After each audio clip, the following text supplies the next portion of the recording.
স্বাস্থ্য খাত এখানে উল্লেখ করা হয়েছে, আপনারা দেখেন 13% বরাদ্দ রাখা হয়েছে স্বাস্থ্য খাতে। আপনারা জানেন গত 16 বছর এই স্বাস্থ্য খাতটা একটা লুটপাটের কারখানা ছিল।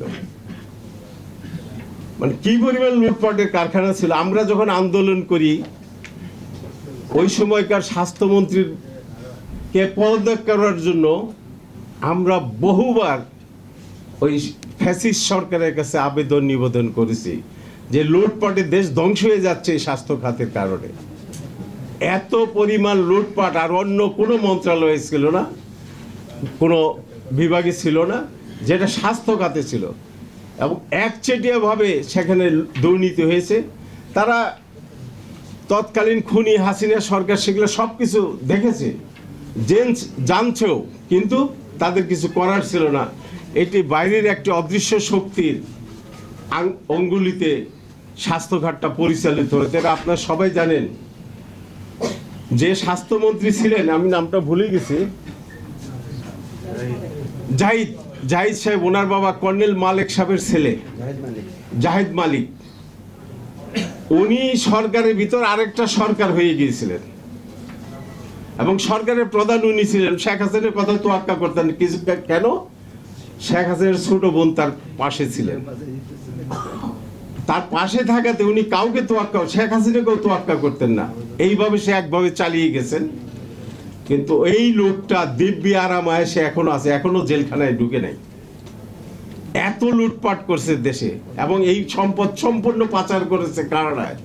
তার উপযুক্ত সাক্ষী প্রমাণও আছে। সমস্ত টাকা পয়সা কানাডা নিয়ে যাওয়া হয়েছে, ব্রিটেনে নিয়ে যাওয়া হয়েছে। আমাদের প্রধান উপদেষ্টা উনি ব্রিটেনে গিয়েছিলেন, আপনারা জানেন, 4 দিনের সফরে। এই টাকা ফেরত আনার ব্যাপারে কতটুকু কার্যকর ভূমিকা গ্রহণ করেছেন। অবশ্য গভর্নর সাহেব বলছেন যে এটা একটা কঠিন কাজ, টাকাগুলো ফেরত আনা, কিন্তু টাকা ফেরত আনতে হবে। আমার দেশের এই টাকাটা আপনার আমার সবার টাকা।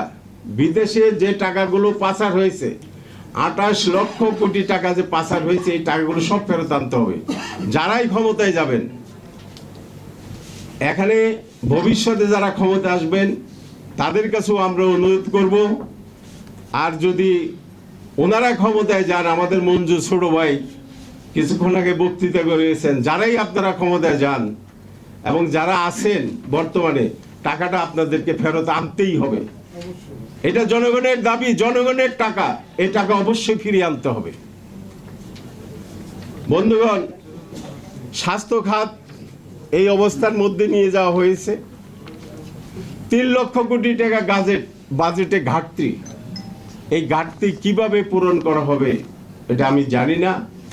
অবশ্য চৌকস অর্থ উপদেষ্টা আমাদের সালে ভাই,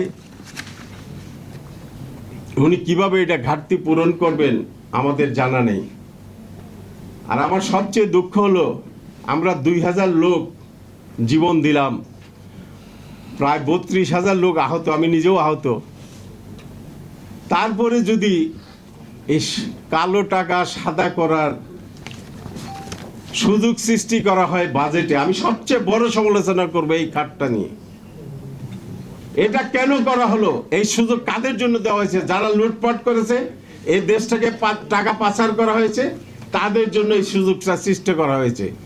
ডক্টর ইউনূস সাহেবের মতো গভর্নমেন্টের এই কাজটা করা মোটেও উচিত হয়নি আমি মনে করি। আমি অর্থ উপদেষ্টাকে বলবো, বিনয়ের সঙ্গে বলবো, এই সুযোগটা কেন আপনারা সৃষ্টি করলেন? এটা করার আগে জনগণের সঙ্গে আপনাদের পরামর্শ করা উচিত ছিল। এই কালো টাকা সাদা করার যে সুযোগটা, এটা কোনো আমি বুঝি না। আমরা যারা রাজনীতি করি, আপনাদের সামনে রাজনীতি নিয়ে কথা বলি, আমরা শুধু মাইকের সামনে বক্তৃতাই করি, এটা করতে দেব না, ওইটা করতে দেব না, ওইটা করি, কিন্তু এটা হয়ে যাচ্ছে, প্রতিনিয়ত হয়ে যাচ্ছে। এটা একটি অভ্যাসে পরিণত হয়ে গেছে, কিন্তু এটা কোনো পরিবর্তন আসতেছে না। কেন আমরা পারতেছি না? এই জন্য দরকার একটা জনপ্রতিনিধিত্বমূলক সরকার দরকার।